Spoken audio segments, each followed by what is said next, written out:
Right, so Sparking Zero launched, and we need to change some things around. First things first, settings for your controller. If you're playing on a PlayStation or generally, not sure how the settings are on the PC, when you go to accessibility, the game actually wants you right up in the beginning to have the guard assist on automatically, and it's going to be on generally on semi-automatic. Now, I don't really see why the game actually wants you to do it. Well, what this basically does, the guard assist, is basically it will always prioritize a guard mid-fight.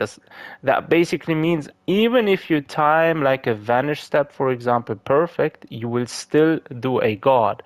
It's going to be very annoying when you're actually fighting and you're trying to time everything correct. So my recommendation is turn this off, right? There is nothing wrong in keeping the recovery assist on.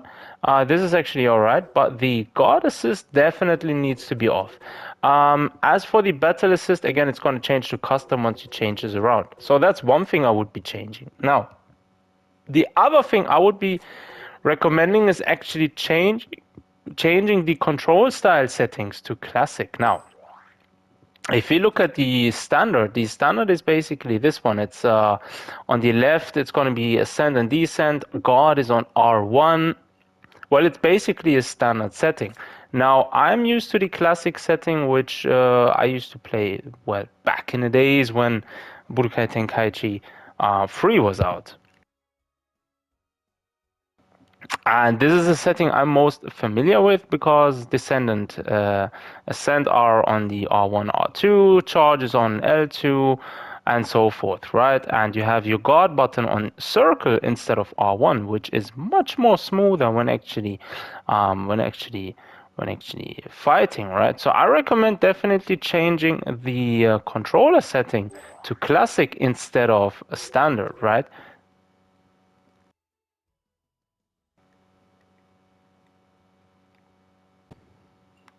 Right. Then, when looking at the other options, combo assist, follow-up attack assist, dragon dash assist, dragon dash attack assist, and so forth. I mean, leaving these on will basically make it easier to do follow-ups and stuff like that, and will basically easier for you to chase down your opponent, for example, when you blast in and off and stuff. So this is gonna be useful for some people, but depending on your situation. Again, one thing to be kept in mind is that these will actually drain stamina, right? And that's one thing I am trying to avoid. Hence, I keep everything off and I just do them manually. So whenever I have whenever I'm at the point in a battle where I want to do something, I do it manually instead of having it automatically on.